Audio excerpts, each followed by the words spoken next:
Hello, and welcome to the Borealis Experience. I'm your host, Aurora, and I'm very happy to be spending some time with you today.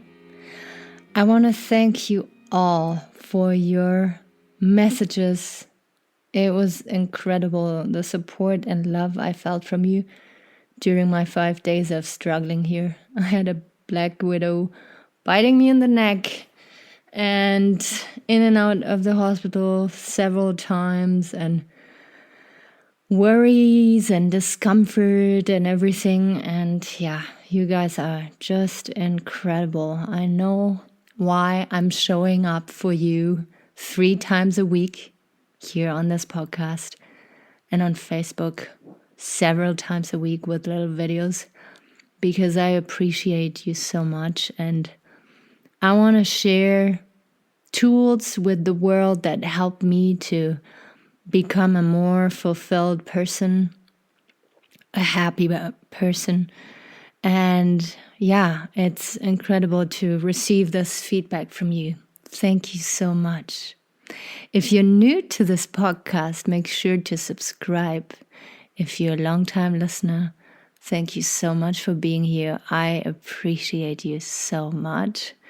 And if you want to do me a huge favor, leave me a review and a rating on Apple Podcast for other people to make it easy to find this podcast.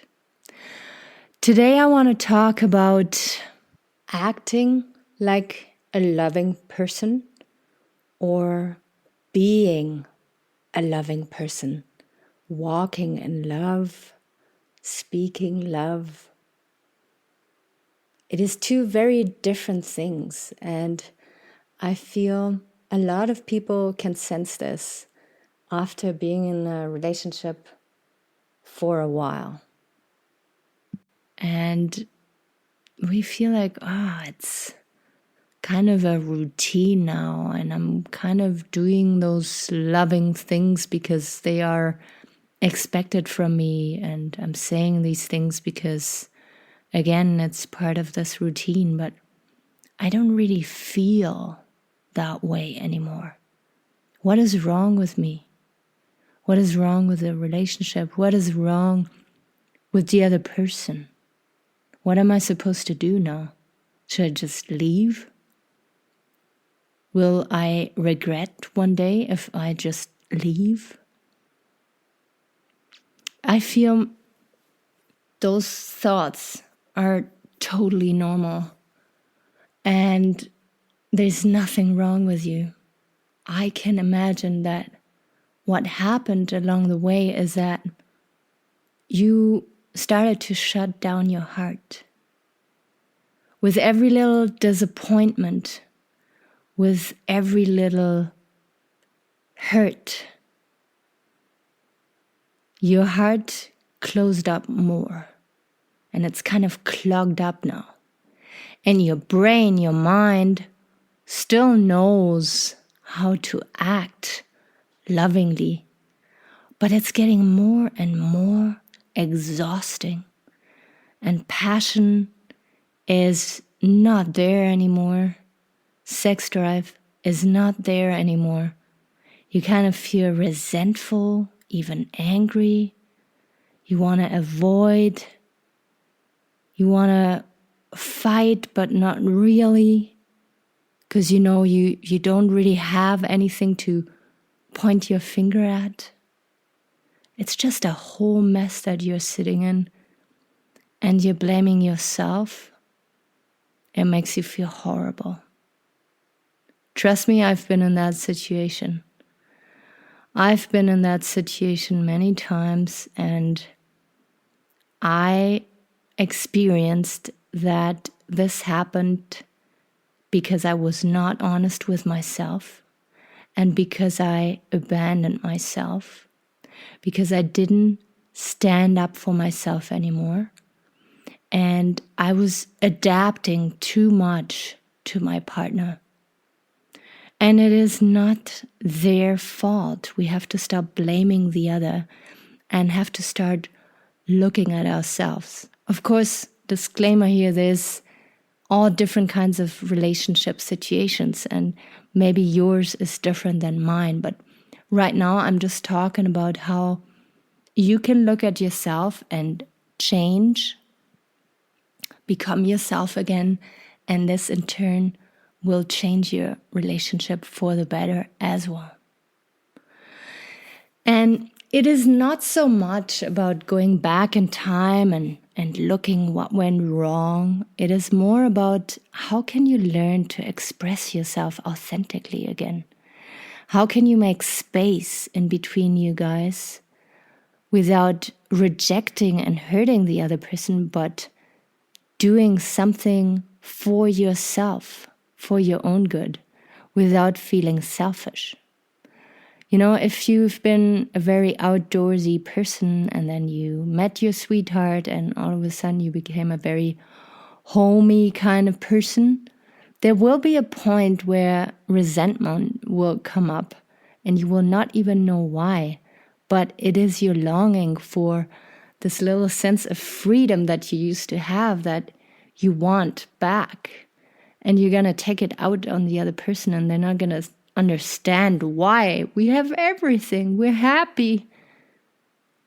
But you didn't allow them truly to see who you are. You adapted right away to meet their needs and you gave up the person you were. And now you blame them?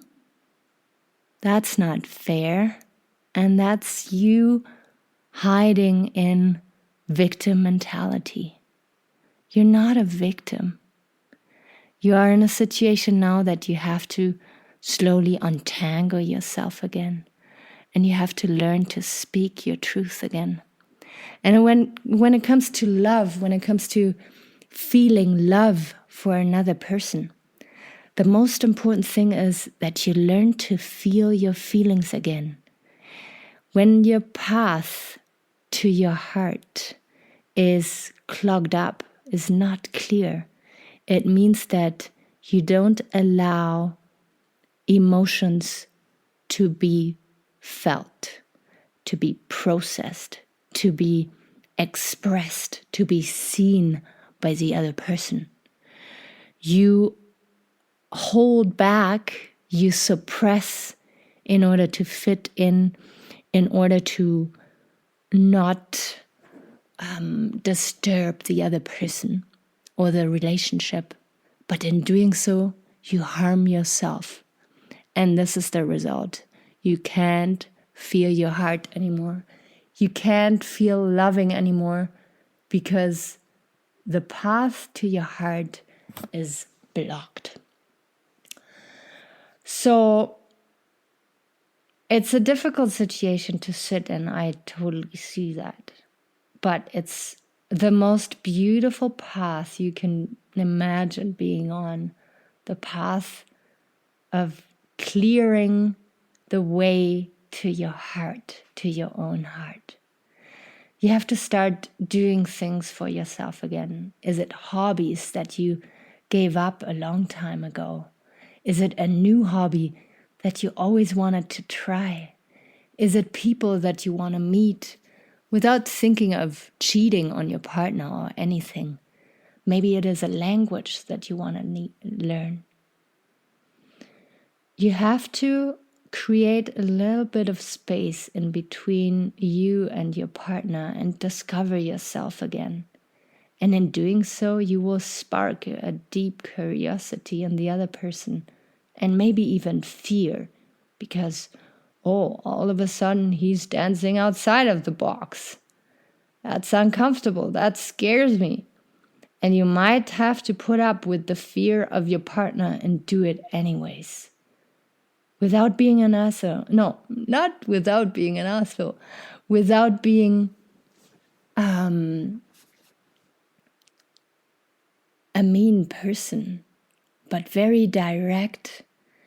And you can even comfort them and say, hey, honey, I feel I ignored myself. I neglected myself and I need to take better care of myself.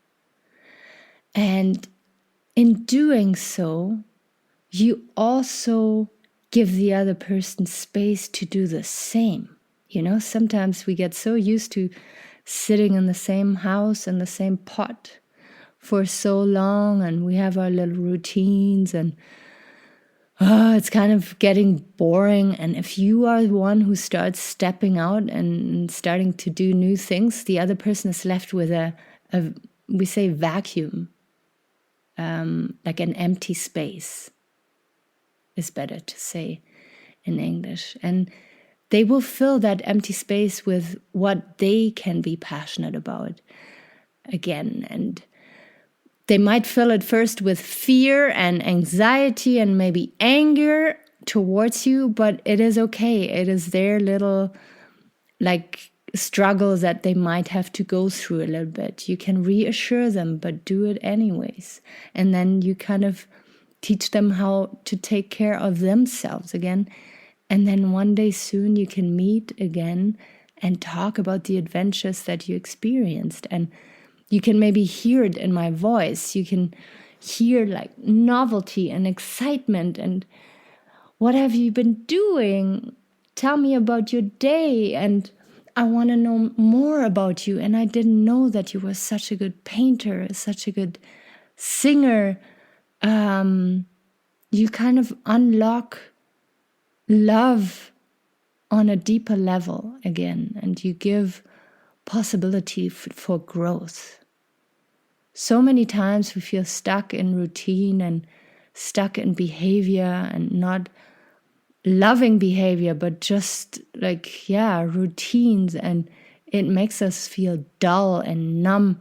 And then once we step out and do new things, then we kind of stretch the comfort zone, and we make the other people, maybe interested in themselves again too. Maybe they meet with friends again, or whatever they choose to do.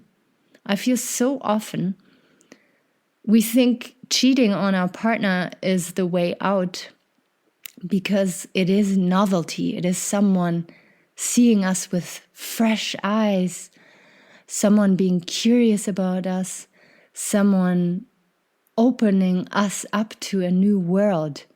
But trust me, you can do it without cheating on your partner. You can open up a new world to your partner in taking better care of yourself again, and in remembering who you were and who you are and who you want to be in the future. And if your partner truly loves you, they will see exactly what's going on, and they will appreciate it and know that at the end of the day, they would totally benefit from it as well. So spread your wings and think about the things that you wanted to do for a long time but haven't.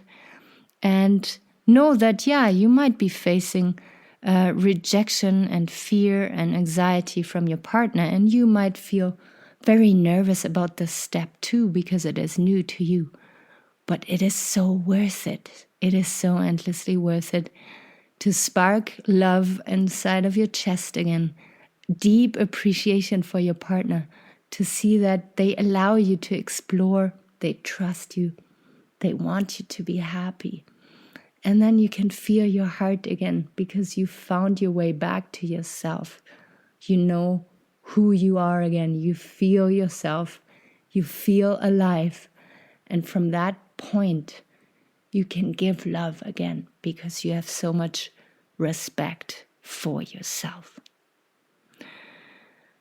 This was my first episode after struggling with dizziness and nausea and my black widow bite there. I hope it was very clear, and I hope I got my message out there. And I hope I was bringing you lots of value and loving vibes, hopeful vibes. Thank you so much for listening. I'm your host, Aurora, and I will be back out there very soon again. Take care.